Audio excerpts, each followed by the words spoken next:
വിശുദ്ധ യോഹന്നാൻ അറിയിച്ച നമ്മുടെ കർത്താവ് ഈശോ മിശിഹായുടെ പരിശുദ്ധ സുവിശേഷം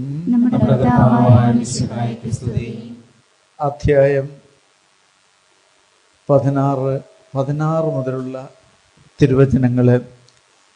അല്പസമയം കഴിഞ്ഞാൽ നിങ്ങൾ എന്നെ കാണുകയില്ല, വീണ്ടും അല്പസമയം കഴിഞ്ഞാൽ നിങ്ങൾ എന്നെ കാണും.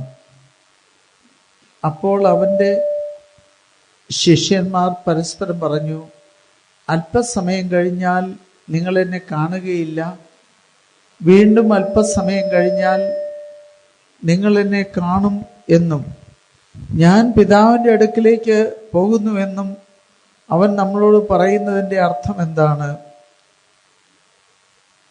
അവൻ തുടർന്നു, അല്പസമയം എന്നതുകൊണ്ട് അവൻ എന്താണ് അർത്ഥമാക്കുന്നത്? അവൻ പറയുന്നത് എന്താണ് എന്ന് നമുക്കറിഞ്ഞുകൂടാ. ഇക്കാര്യം അവർ തന്നോട് ചോദിക്കാൻ ആഗ്രഹിക്കുന്നുവെന്ന് മനസ്സിലാക്കി യേശു പറഞ്ഞു, അല്പസമയം കഴിഞ്ഞാൽ നിങ്ങൾ എന്നെ കാണുകയില്ല, വീണ്ടും അല്പസമയം കഴിഞ്ഞാൽ നിങ്ങൾ എന്നെ കാണും എന്ന് ഞാൻ പറഞ്ഞതിനെപ്പറ്റി നിങ്ങൾ പരസ്പരം ചോദിക്കുന്നുവോ? സത്യം സത്യമായി ഞാൻ നിങ്ങളോട് പറയുന്നു, നിങ്ങൾ കരയുകയും വിലപിക്കുകയും ചെയ്യും, എന്നാൽ ലോകം സന്തോഷിക്കും. നിങ്ങൾ ദുഃഖിതരാകും, എന്നാൽ നിങ്ങളുടെ ദുഃഖം സന്തോഷമായി മാറും. സ്ത്രീക്ക് പ്രസവവേദന ആരംഭിക്കുമ്പോൾ അവളുടെ സമയം വന്നതുകൊണ്ട് അവൾക്ക് ദുഃഖമുണ്ടാകുന്നു. എന്നാൽ ശിശുവിനെ പ്രസവിച്ചു കഴിയുമ്പോൾ ഒരു മനുഷ്യൻ ലോകത്തിൽ ജനിച്ചതുകൊണ്ടുള്ള സന്തോഷ നിമിത്തം ആ വേദന പിന്നീട് ഒരിക്കലും അവൾ ഓർമ്മിക്കുന്നില്ല. അതുപോലെ ഇപ്പോൾ നിങ്ങളും ദുഃഖിതരാണ്, എന്നാൽ ഞാൻ വീണ്ടും നിങ്ങളെ കാണും, അപ്പോൾ നിങ്ങളുടെ ഹൃദയം സന്തോഷിക്കും. നിങ്ങളുടെ ആ സന്തോഷം ആരും നിങ്ങളിൽ നിന്ന് എടുത്തു കളയുകയില്ല. അന്ന് നിങ്ങൾ എന്നോട് ഒന്നും ചോദിക്കുകയില്ല. സത്യം സത്യമായി ഞാൻ നിങ്ങളോട് പറയുന്നു, നിങ്ങൾ എൻ്റെ നാമത്തിൽ പിതാവിനോട് ചോദിക്കുന്ന എന്തും അവിടുന്ന് നിങ്ങൾക്ക് നൽകും. ഇതുവരെ നിങ്ങൾ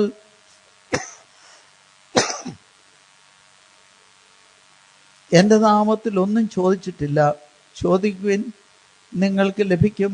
അതുമൂലം നിങ്ങളുടെ സന്തോഷം പൂർണ്ണമാവുകയും ചെയ്യും. നമ്മുടെ കർത്താവായ മിശിഹായ്ക്ക് സ്തുതി. കർത്താവിനാൽ ഏറ്റവും സ്നേഹിക്കപ്പെട്ടവരെ, ഇനി നമ്മൾ പരിശുദ്ധാത്മാവിന് വേണ്ടി ആകാംക്ഷപൂർവ്വം കാത്തിരിക്കുന്ന കാലഘട്ടമാണ്. പെന്തക്കോസ്ത് തിരുനാളിനായിട്ട് ഒരുങ്ങുന്ന കാലഘട്ടമാണ്. ഉയിർപ്പ് തിരുനാൾ മുതലുള്ള കാലഘട്ടം. ഈശോ തൻ്റെ ഉയിർപ്പിനൊക്കെ മുമ്പ് തന്നെ ഒരു വലിയ രഹസ്യം തൻ്റെ ശിഷ്യന്മാരോട് പറയുക. കർത്താവിൻ്റെ ഉദാഹരണങ്ങളൊക്കെ നമ്മൾ ചിലപ്പോൾ ഒന്ന് ധ്യാനിക്കുമ്പോൾ അമ്മയും മകനുമായിട്ടൊക്കെ നല്ല ആശയ സംവേദനം നടത്തിരുന്നതായിട്ട് അച്ഛൻ തോന്നുക. പ്രസവത്തെക്കുറിച്ചൊക്കെ ചിലപ്പം എങ്ങനെയുണ്ടായിരുന്നു അമ്മേ ഈ പ്രസവം എന്നൊക്കെ ചിലപ്പം മാതാവിനോട് ഈശോ ചോദിച്ചു കാണുമെന്ന് ഞാൻ വിചാരിക്കുക. വിഷമമുണ്ടായോ, ബുദ്ധിമുട്ടുണ്ടായോ? അപ്പോൾ എൻ്റെ കുഞ്ഞ്, നീ ജനിക്കുന്ന അവസരത്തിൽ എനിക്ക് ഭയങ്കര വിഷമമൊക്കെയായിരുന്നു. കാരണം നീ ജനിച്ചിങ്ങോട്ട് വരുമ്പോൾ എന്തെല്ലാം ആളുകൾ പറയും. അതെല്ലാം ഓർക്കുമ്പോൾ എനിക്ക് ആദ്യം വലിയ വിഷമമുണ്ടായി. പക്ഷേ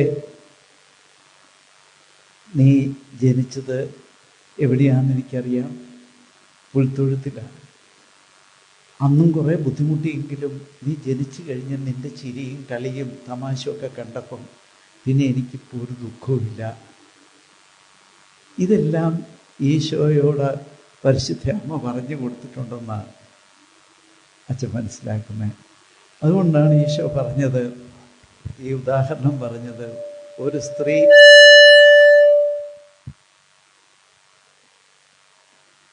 പ്രസവ സമയമടുക്കുമ്പോൾ വളരെയേറെ ദുഃഖിതരാകുന്നു. എന്നാൽ ഒരു കുഞ്ഞിന് ജന്മം കൊടുത്തു കഴിയുമ്പോൾ അവൾ പിന്നെ ആ ദുഃഖം ഒരിക്കലും ഓർമ്മിക്കുകയില്ല എന്ന്. ഈ വിധത്തിലൊരു വലിയൊരു രഹസ്യമാണ് ക്രിസ്തീയ ജീവിതവും. നമ്മൾ ആത്മാവിൽ അങ്ങോട്ട് വളരാൻ തുടങ്ങുമ്പോൾ യേശുക്രിസ്തു നമ്മളിൽ രൂപപ്പെട്ട് കഴിയുന്ന അവസ്ഥയിൽ നമുക്ക് ഒത്തിരി ഒത്തിരി സംഘർഷങ്ങളിലൂടെ നമ്മൾ കടന്നു പോകും. എങ്ങനെയാണ് നമുക്ക് മുമ്പോട്ട് പോകാൻ സാധിക്കുക? പ്രത്യേകിച്ച് പാപകരമായ ജീവിതം നയിച്ചൊരു വ്യക്തികൾ പാപജീവിതം ഉപേക്ഷിച്ച് നന്മയുടെ വഴിയെ ഒക്കെ യാത്ര ചെയ്യാൻ തുടങ്ങുമ്പോൾ അവർക്ക് ഇടയ്ക്കിടയ്ക്ക് പഴയതിലേക്ക് പോകണമെന്നുള്ള ആശകളുണ്ടാകുമെന്ന് പറയുക. ചിലരെല്ലാം പലതും പങ്കുവയ്ക്കാറുണ്ട്. അച്ഛാ, ഈ പ്രാർത്ഥിക്കാനൊക്കെ വന്നേ പിന്നെ എൻ്റെ കൂട്ടുകാരെല്ലാം എന്നെ ഇട്ടേച്ചു പോയി. ഞാൻ ഇപ്പം പ്രാർത്ഥനാ ജീവിതത്തിലൊക്കെ വന്നേ പിന്നെ മദ്യപാനം നിർത്തി, പുകവലി നിർത്തി. അങ്ങനെ വന്നപ്പോൾ നേരത്തെ നീ കൂടുന്നില്ലെന്ന് പറയുമ്പം ഇല്ല, കൂടുന്നില്ല എന്ന് പറയുന്നവർ ഞങ്ങളെ ഒറ്റപ്പെടുത്തുകയാണ്. അങ്ങനെ വരുമ്പോൾ ഇടയ്ക്കിടയ്ക്ക് വല്ലാത്തൊരു ഒറ്റപ്പെടലിൻ്റെ അനുഭവം, വളരെ അസ്വസ്ഥത തോന്നുന്നൊരു അനുഭവം. ഇത് ഒക്കെ അവരിൽ നിന്ന് കേട്ടപ്പോൾ ഞാൻ ഓർത്തു, യേശു പറഞ്ഞതുപോലെ യേശുവിനെ ഇവരും ഗർഭം ധരിച്ചു തുടങ്ങി. അപ്പോൾ വലിയൊരു അനുഭവം യേശു ഉള്ളിൽ വളരാൻ തുടങ്ങുമ്പോൾ ഈ വിധത്തിൽ ഒരു സ്ത്രീ അനുഭവിക്കുന്ന അസ്വസ്ഥത പുരുഷനും അനുഭവിക്കുന്ന അവസ്ഥയാണ് ഈ തരത്തിൽ യേശു ക്രിസ്തുവിനെ രക്ഷിതാവായിട്ട് സ്വീകരിച്ച് ജീവിതം ആരംഭിക്കുന്ന ഓരോ വ്യക്തിയിലും ഉണ്ടാകുക. പക്ഷേ അവനിലൂടെ ഒരു കുഞ്ഞിന് ജന്മം കൊടുത്ത് പരിശുദ്ധ അമ്മ ഈ ലോകത്തിൽ യേശുവിന് ജന്മം കൊടുത്തതുപോലെ അവൻ യേശു ക്രിസ്തുവുമായിട്ട് ലോകത്തിലേക്ക് കടന്നു ചെല്ലാൻ തുടങ്ങുമ്പോൾ പിന്നെ വലിയ മാറ്റം ഉണ്ടാകാൻ തുടങ്ങും. യേശു ക്രിസ്തുവുമായിട്ട് ലോകത്തിലേക്ക് കടന്നു ചെല്ലുന്ന ഓരോ വ്യക്തിയുടെ ജീവിതത്തിലും സന്തോഷം അലതൊല്ലുന്ന ഒരു അനുഭവം, വലിയ സന്തോഷത്തിൻ്റെ അനുഭവം അവർക്കുണ്ടാകും. നമ്മൾ ഓരോരുത്തരും യേശു ക്രിസ്തു, ഓരോ ക്രിസ്ത്യാനിയുടെയും വലിയ ദൗത്യമാണ് യേശു ക്രിസ്തുവുമായിട്ട് ലോകത്തിലേക്ക് കടന്നു ചെല്ലുക എന്നുള്ളത്. ഈ യേശു ക്രിസ്തുവിനെ നമ്മൾ ഓരോരുത്തരും നമ്മുടെ സ്വന്തമാക്കണം. നമ്മുടെ മനസ്സിൻ്റെ ഉള്ളിൽ യേശു ആദ്യമായിട്ട് ജന്മം കൊണ്ട് യേശു നമ്മിലൂടെ വളർന്ന് നമ്മളിലൂടെ ഈ ലോകത്തിലേക്ക് പുനരവതരിച്ച് ജനിച്ച് നമുക്ക് എവിടെ ചെന്നാലും യേശു ക്രിസ്തുവിനെ കുറിച്ച് പറയാൻ സാധിക്കുക. അമ്മയ്ക്ക്, പരിശുദ്ധ അമ്മയ്ക്ക് എവിടെയും യേശു ക്രിസ്തുവിനെ കാണണം, യേശു ക്രിസ്തുവിനോട് നടക്കണമെന്ന് ആഗ്രഹമുണ്ടായിരുന്നു.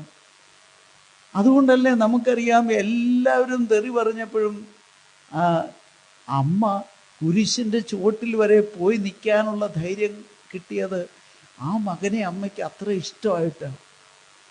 ആ അമ്മ മകനെ അത്രമാത്രം സ്നേഹിച്ചു. ആ അവസ്ഥയിൽ സകല ആളുകളും കുരിശെ കയറ്റാനായിട്ട് മുൻപ് നിന്ന അവസരത്തിൽ പോലും അമ്മയ്ക്ക് അവനെ ഉപേക്ഷിച്ച് പോകാൻ പറ്റിയില്ല. പ്രിയപ്പെട്ടവരെ, യേശു ക്രിസ്തുവിനെ ഉപേക്ഷിക്കാതെ യേശു ക്രിസ്തുവിനെ സ്വന്തമാക്കുന്ന ഓരോ വ്യക്തിയും ജീവിതത്തിൽ ഏതു പ്രതിസന്ധികളിലും തകരാതെ തളരാതെ അവനെ ലോകത്തിൽ അവതരിപ്പിക്കാൻ സാധിക്കും. നമുക്ക് യേശു ക്രിസ്തുവിനെ ലോകത്തിന് കൊടുക്കാനായിട്ട് സാധിക്കുന്ന വ്യക്തിയായി വളരാൻ എനിക്ക് സാധിച്ചിട്ടുണ്ടോ? നമുക്ക് ഒരാത്മപരിശോധന നടത്തേണ്ട അവസരമാണിത്. ഇന്ന് ലോകത്തിൽ നമ്മൾ ഓരോരുത്തരിലൂടെയും യേശു ക്രിസ്തു ജനിക്കുന്നില്ലെങ്കിൽ നമുക്ക് യേശുവിനെ ലോകത്തിൽ കാണിച്ചു കൊടുക്കാൻ പറ്റത്തില്ല. ലോക ജനം ഇന്ന് യേശു ക്രിസ്തുവിനെ അറിയുന്നത് എന്നിലൂടെയും നിങ്ങൾ ഓരോരുത്തരിലൂടെയും നമ്മൾ ഓരോരുത്തരിലൂടെയുമാണ്. അപ്പോൾ എനിക്ക് യേശു ക്രിസ്തുവിനെ കാണിച്ചു കൊടുക്കാനായിട്ട് സാധിക്കുമോ? ഞാൻ ആദ്യം സൂചിപ്പിച്ചതുപോലെ നമുക്ക് സഹനങ്ങളുടെ വഴിയിലൂടെ കടന്നു പോകണം. ഏകാന്തത ചിലപ്പോൾ നമ്മളെ അലട്ടിയെന്നിരിക്കും. പക്ഷേ ദൈവം തമ്പുരാൻ ഒരിക്കലും നമ്മളെ തള്ളിയിട്ടിട്ട് പോകുന്നവനല്ല. എനിക്ക് ഈ സിസ്റ്റർമാരെയൊക്കെ കാണുമ്പോൾ പണ്ട് അമ്മ ത്രേസ്യയെയാണ് ഞാൻ ഓർമ്മ വന്നത്. അമ്മ ത്രേസ്യയും ഈശോയുമായിട്ട് വളരെ വലിയ കമ്പനിയായിരുന്നു. പറഞ്ഞു വലിയ ലോഹ്യമായിരുന്നു. അമ്മ ത്രേസ്യ വലിയ കൂട്ടുകൂടി നടക്കും ഈശോയോടൊന്നിച്ച്. അപ്പോൾ ഒരിക്കലും അമ്മ ത്രേസ്യയ്ക്കൊരു വലിയ സ്വപ്നം ഉണ്ടായി. സ്വപ്നത്തിൽ ഇങ്ങനെയാണ്, അത് ഈശോയുമായിട്ട് കൂട്ടുകൂടി നടക്കുന്നു. ഈശോയുടെ കാൽപ്പാട് കാണാം. ഈ മണലിൻ്റെ അകത്തൂടെ ഇങ്ങനെ കാൽപ്പാട് കാണുകയാണ്. നടന്നു പോകുന്ന അവസരത്തെ കുറേ സ്ഥലത്ത് ചെന്നപ്പോൾ ഈ 2 കാൽപ്പാടുകൾ മാത്രമേ കാണുന്നുള്ളൂ മണലില്ലാത്ത. അപ്പോൾ അമ്മ ത്രേസ്യ പറഞ്ഞു, നിന്നെ വിശ്വസിക്കാൻ കൊള്ളുകയെന്ന് ഇപ്പോൾ എനിക്ക് മനസ്സിലായി. കാരണം എന്നാ, എൻ്റെ പ്രതിസന്ധിയുടെ സമയത്ത് നീ എന്നെ ഇട്ടേച്ചു പോയി. കണ്ടില്ലേ, എൻ്റെ കാൽപ്പാട് മാത്രമേ ഉള്ളൂ. ഞാൻ ജീവിതത്തിലെ ഏറ്റവും വലിയ സംഘർഷം നിറഞ്ഞ അവസരത്തിൽ നീ എന്നെ ഇട്ടേച്ചു പോയി. അതുകൊണ്ട് നിന്നെ വിശ്വസിക്കാൻ കൊള്ളുകയെന്ന് ഞാൻ മനസ്സിലാക്കിയിരുന്നത്. അപ്പം കർത്താവ്, മോളെ നീ ഒന്നുകൂടെ ആ കാൽപ്പാദത്തെ ഒന്നുകൂടെ നോക്കാൻ പറഞ്ഞു, സൂക്ഷിച്ച്. അപ്പോൾ അമ്മ ത്രേസ്യ അതേ നോക്കിക്കഴിഞ്ഞപ്പോൾ അത് തൻ്റെ കാൽപ്പാടല്ല എന്ന് മനസ്സിലായി എന്ന് പറയും. അത് വലിയ കാൽപ്പാടാണ്. അപ്പോൾ അതാരുടെ കാൽപ്പാടാണ്? അപ്പോൾ അത് യേശുവിൻ്റെ കാൽപ്പാടായിരുന്നു. അപ്പോൾ ഈ പ്രതിസന്ധികളിൽ നീ എവിടെ പോയി എന്ന് വീണ്ടും ഒരു ചോദ്യം.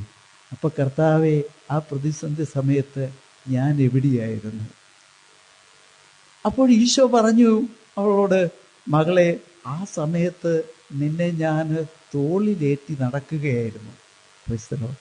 നമ്മൾ ഓർക്കണം, ഇതാണ് ദൈവം നമ്മൾ പ്രതിസന്ധികളായിരിക്കുമ്പം, പ്രതിസന്ധികളിൽ നമ്മൾ വിചാരിക്കും നമ്മൾ തകർന്നു പോവുകയാണ്. പക്ഷെ ഈ അവസ്ഥ സ്നേഹിക്കുന്ന ദൈവം തന്നെ ആ വേദനയുടെ അവസ്ഥയിൽ നമ്മളെ തള്ളിക്കളഞ്ഞ് ഇട്ടേച്ചു പോകുന്നവനല്ല. ആ അവസ്ഥയിൽ നമ്മെ തോളിലേറ്റിക്കൊണ്ട് നമ്മളെ സ്നേഹിച്ച് എടുത്തുകൊണ്ട് കിടക്കുന്ന ഒരു കൊച്ചു കുഞ്ഞിനെ പോലെ എടുത്ത് ലാളിക്കുന്ന ദൈവം തമ്പുരാനാണ്. ആ ഒരു ബോധ്യം നമുക്കൊക്കെ കിട്ടിയാൽ ജീവിതത്തിൽ ഏത് പ്രതിസന്ധി വരുമ്പോഴും ദൈവം എന്നെ ഇട്ടേച്ചു പോവുകയല്ല, അവിടുത്തെ സ്നേഹത്തിലേക്ക് എന്നെ കൂടുതൽ അടുപ്പിക്കുകയാണ്, അവിടുന്ന് എന്നെ കൂടുതൽ സ്നേഹിക്കുകയാണ് എന്ന് നമുക്ക് വിശ്വസിക്കാൻ സാധിക്കുമെങ്കിൽ, പ്രിയപ്പെട്ടവരെ, ജീവിതത്തിൽ ഒരിക്കലും തളരാതെ മുമ്പോട്ട് പോകാൻ സാധിക്കും. ഇന്ന് ഞാൻ നമ്മുടെ ധ്യാന കേന്ദ്രത്തിൽ കുറച്ച് സമയം കുമ്പസാരം എന്ന ശുശ്രൂഷ, കൊച്ചു കുഞ്ഞുങ്ങളുടെ കുമ്പസാരമായിരുന്നു, കേൾക്കാനിടയായി. പക്ഷെ എനിക്ക് ഒത്തിരി വിഷമം തോന്നിയൊരു സംഭവം, 4ാം ക്ലാസ്സിലും 5ലും 6ലും പഠിക്കുന്ന കുട്ടികൾ പലരും പറയുക, മരിക്കണമെന്ന് ആഗ്രഹിച്ചു.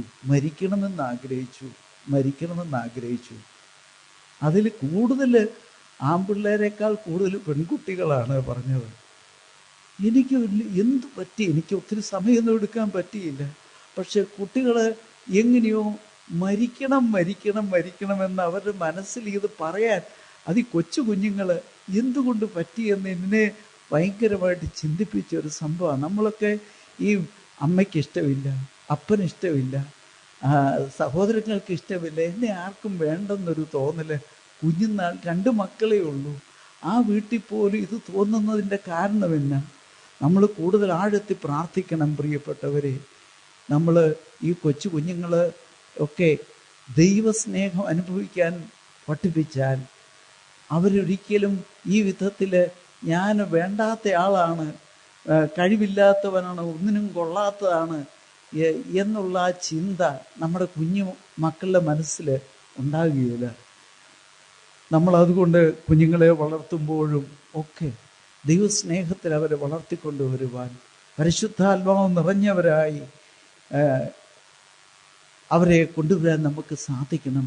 അതുകൊണ്ട് ദൈവത്തെ കണ്ടെത്തി കഴിഞ്ഞാൽ തൽക്കാലത്തേക്കുള്ള ദുഃഖം, കർത്താവ് പറഞ്ഞതുപോലെ ഇപ്പം നിങ്ങൾ ചിലപ്പോൾ കുറച്ച് കാലത്തേന് നിങ്ങൾ ഒരു അസ്വസ്ഥത അനുഭവിക്കുമെങ്കിലും യേശുക്രിസ്തു നിങ്ങളിൽ ജനിച്ച് ലോകത്തിൽ നിന്ന് പുറത്ത് ലോകത്തിൽ നിങ്ങൾക്ക് അവനെ അവതരിപ്പിക്കാൻ സാധിച്ചാൽ നമ്മൾ കൂടുതൽ സന്തോഷവാന്മാരാകും. നമ്മൾ എഫാത്തയെക്കുറിച്ചാണെങ്കിലും ഈ ശുശ്രൂഷയെ പറ്റിയാണ് മറ്റുള്ളവരോട് പറയണം. നമ്മൾ ഇങ്ങനെ ഒരു ശുശ്രൂഷ നടക്കുന്നു. അങ്ങനെ നമ്മൾ ഏതെല്ലാം വിധത്തിൽ നമുക്ക് യേശു ക്രിസ്തുവിനെ കുറിച്ച് പറയാൻ സാധിക്കുമോ ആ വിധത്തിലൊക്കെ നമ്മൾ പറയാൻ സാധിക്കണം. നമ്മുടെ വിൽസൺ ബ്രദറിന് ഇങ്ങനെ ഒരു വിഷൻ ഉണ്ടായി, യേശു ക്രിസ്തുവിനെ കുറിച്ച് എല്ലാവരോടും പറയണം. അതാണ് ഇന്റർനെറ്റിലൂടെ ഇന്നത്തെ കാലഘട്ടത്തിൽ യേശു ക്രിസ്തുവിനെ ലോകത്തറിയിക്കണം. ഇങ്ങനെ ഒരു ആശ അദ്ദേഹത്തിൻ്റെ മനസ്സ് രൂപപ്പെട്ടു. അത് പരിശുദ്ധാത്മാവ് കൊടുത്തതാണ്. പ്രിയപ്പെട്ടവരെ, അതുപോലെ നമ്മളിലൊക്കെ നമുക്ക് സാധിക്കുന്ന രീതിയിൽ 4 പേരോടെങ്കിലും ഇങ്ങനെ ഈ ശുശ്രൂഷയെക്കുറിച്ച് പറയുക, യേശു ക്രിസ്തുവിനെ കുറിച്ച് പറയുക. അങ്ങനെ നമുക്ക് പറ്റുന്ന വിധത്തിൽ നമ്മുടെ ബ്രദർ ഗാനരചനയിലൂടെ തനിക്ക് കിട്ടുന്ന സന്തോഷം പങ്കുവയ്ക്കുന്നത് പോലെ ഓരോരുത്തർക്കും ദൈവം തന്നിരിക്കുന്ന താലന്തുകൾ ഉപയോഗപ്പെടുത്തി നമുക്ക് കർത്താവിനെ മഹത്വപ്പെടുത്തുവാൻ ദൈവം തമ്പുരാൻ നമുക്കൊക്കെ ഇട നൽകട്ടെ. കർത്താവ് ഒരിക്കലും എടുത്തു കളയാത്ത സന്തോഷമായിട്ട് അത് മാറും. കർത്താവ് തന്നെ പറഞ്ഞല്ലോ, നിങ്ങൾ ഇന്ന് ആ സന്തോഷം പിന്നീട് ഒരിക്കലും അത് മാറ്റപ്പെടുകയില്ല. മാറ്റപ്പെടാത്ത വലിയ സന്തോഷത്തിൻ്റെ അനുഭവം പേറിക്കൊണ്ട് ജീവിതത്തെ മുമ്പോട്ട് നയിക്കുവാൻ നമുക്ക് ഓരോരുത്തർക്കും ദൈവം തമ്പുരാൻ കൃപ നൽകട്ടെ എന്ന് പ്രാർത്ഥിച്ചുകൊണ്ട് നമുക്ക് പ്രത്യേകമായിട്ട് ഈ ദിവസവും നമ്മുടെ ലോകത്തിലുള്ള എല്ലാ മക്കളെയും ദൈവസന്നിധി സമർപ്പിക്കാം. ജീവിക്കാം.